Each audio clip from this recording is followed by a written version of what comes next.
मेरे यूपी के साथी, आपने मेरे साथ यूपी में काफी काम किया।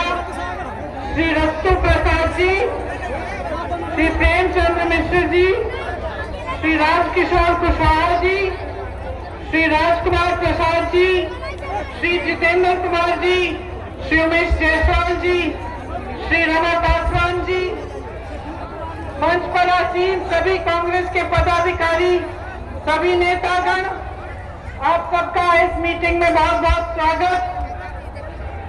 हमारे दो प्रत्याशी श्री अमित कुमार टुन्ना जी रीगा के प्रत्याशी और इंजीनियर नवीन कुमार जी बटवाहा के प्रत्याशी, आप भी यहाँ मंच पर मौजूद हैं। ये सीता मैया की धरती है, सीता मैया की जय। और आप सब इस धरती के बेटे बेटियां हैं, ये हमारे लिए पावन धरती है। आपका भी इस सभा में बहुत बहुत स्वागत। आप काफी देर से इंतजार कर रहे होंगे, इसके लिए मैं आपकी आभारी हूँ। आपने समय निकाला यहाँ आने के लिए, मेरी बातों को सुनने के लिए, इसके लिए मैं आपकी बहुत बहुत आभारी हूँ।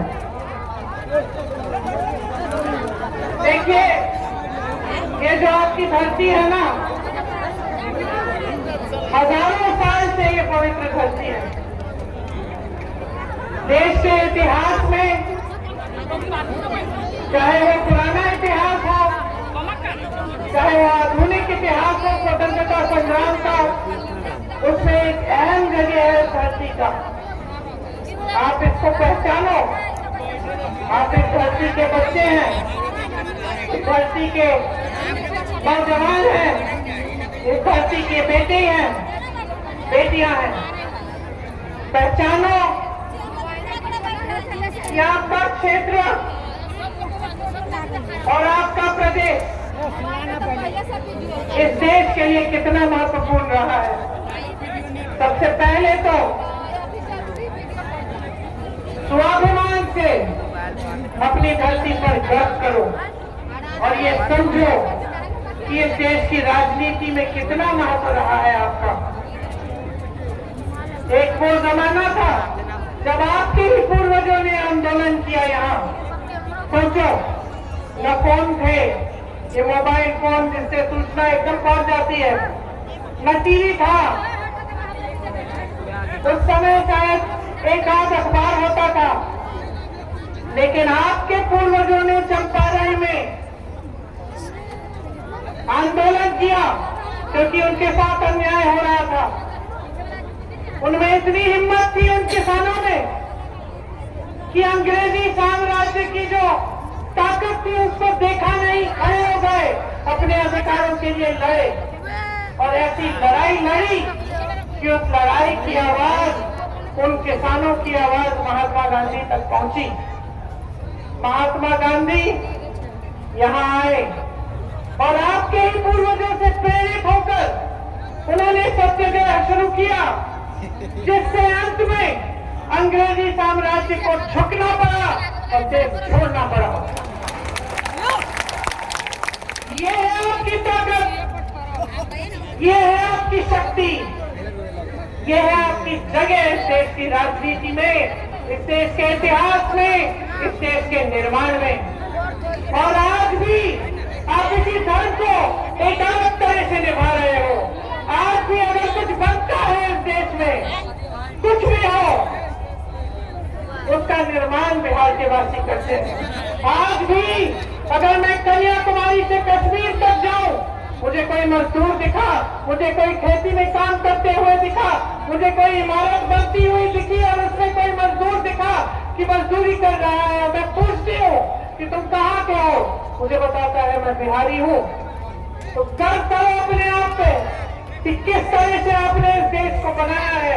आपका खून पसीना है इस धरती में, आपने इस धरती को सींचा है, उससे इस देश को आजाद किया और इस देश की आजादी को बुलंद रखा, इस देश के विकास में भागीदारी ली। और आज मैं चुनाव के मौके पे यहाँ आई हूँ, लेकिन यहाँ आकर दुख होता है। यहाँ आकर ये दिखता है कि जबकि आपने इतना किया है देश के लिए, आपके लिए 20 सालों से जो सरकार चल रही है आपके प्रदेश में, कुछ नहीं किया इसने। ये महात्मा बुद्ध की धरती है।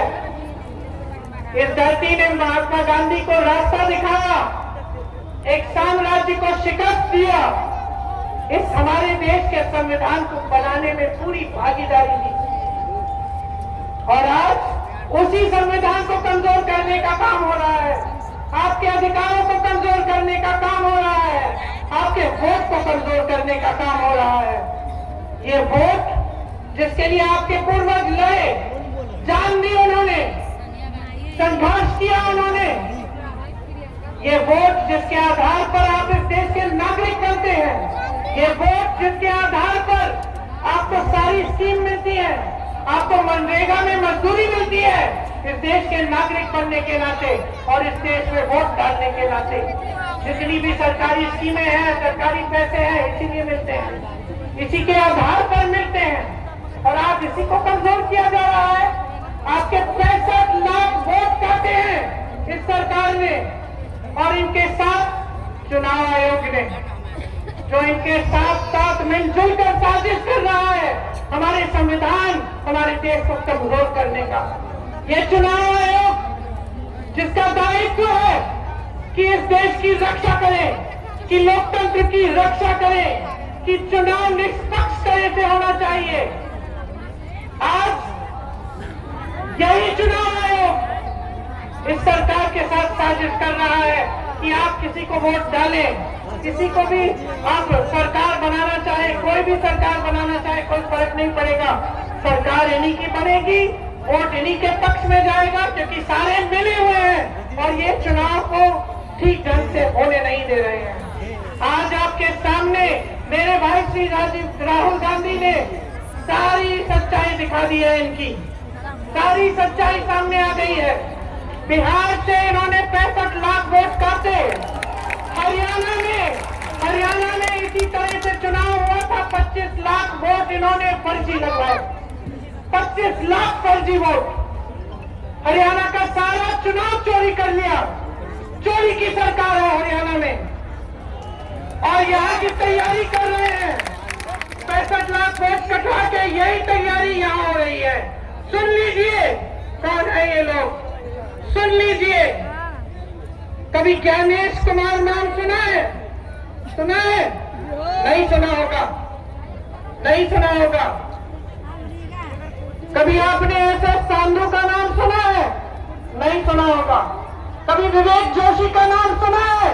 नहीं सुना होगा, क्योंकि अपने पद और आयोग के पीछे छुपे हुए हैं। लेकिन यही है चुनाव आयोग के सबसे ऊंचे अधिकारी, जो इस देश के संविधान के साथ, इस देश के लोकतंत्र के साथ खिलवाड़ कर रहे हैं। याद कर लो इनके नाम, याद कर लो, आपके खून और पसीने से ये धरती सींची गई है, और इस धरती के साथ, हमारी मातृभूमि के साथ, हमारे संविधान के साथ आज खिलवाड़ हो रहा है, आपके अधिकारों के साथ खिलवाड़ हो रहा है, आपके अधिकारों को छीना जा रहा है, और यही 3 लोग छीन रहे हैं। इनके नाम मत भूलो, इनको पद के पीछे छुपने मत दो, इनको आयोग के पीछे छुपने मत दो।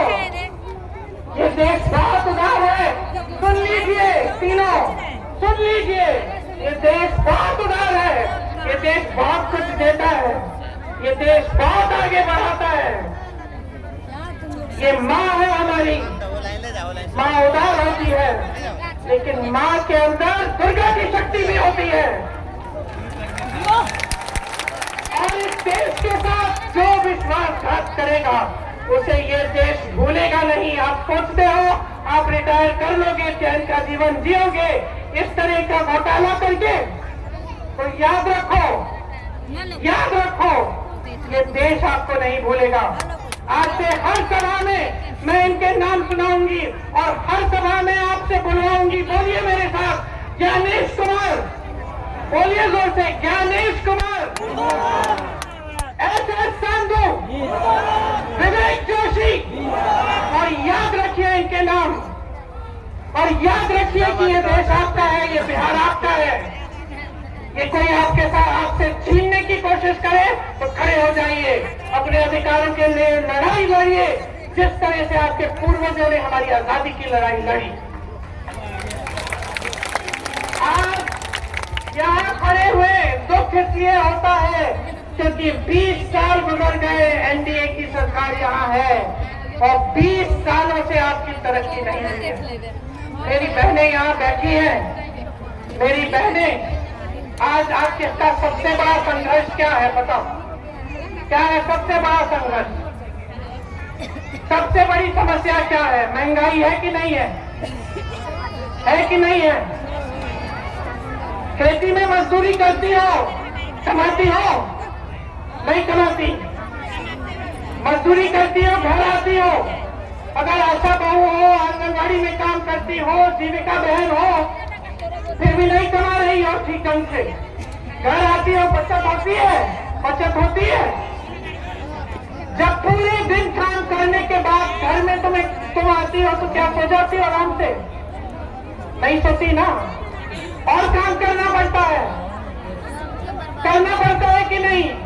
बच्चों की देखभाल करनी पड़ती है, बड़ों की देखभाल करनी पड़ती है, पति ने खाना खाया है कि नहीं खाया है, बुजुर्ग ठीक है कि नहीं है, सही सलामत है, बीमार है, उनकी देखभाल करनी पड़ती है, चिंता होती है, बच्चों की शिक्षा कैसे कराऊंगी, बचत नहीं हो रही है, किसी का इलाज करना पड़ता है, रोना आता है कि नहीं आता है आपको, कि कैसे ले जाएंगे डॉक्टर के पास, पैसे नहीं है फीस देने के लिए, सरकारी अस्पताल काम नहीं कर रहे हैं, कोई अच्छा शिक्षा का संस्थान नहीं है, बड़ी फैक्ट्री है, पुरानी है, इसमें से यहाँ के सारे लोगों को निकाल दिया और जब वापस डाला तो आधे वेतन पे। कौन पैसा बना रहा है? बड़ा उद्योगपति। यहाँ बिहार की जमीन दी जा रही है 1 रुपए प्रति एकड़ में अडानी को, बड़े बड़े उद्योगपतियों को जो प्रधानमंत्री के मित्र हैं, 1 रुपए प्रति एकड़। और आपको पूछ रहा है कोई? आपको निकाला जा रहा है नौकरियों से, निजीकरण किया जा रहा है बड़े बड़े और सरकारी उद्योगों से का निजीकरण किया जा रहा है। नौकरियां जो मिलती थी एक समय में, जिसमें अच्छा पेंशन मिलता था, सरकारी नौकरी होती थी तो ऐसा लगता था कि बस काम बन गया जीवन भर के लिए, पेंशन मिलेगा, नौकरी जब छूट भी जाएगी, हम बुजुर्ग हो जाएंगे तो हमारे लिए कुछ पैसे होंगे, कुछ बचत होगी। आज वो पेंशन भी नहीं रहा, आज उस पेंशन के पैसे भी बड़े बड़े उद्योगपतियों की कंपनियों में मार्केट में डाले जाते हैं।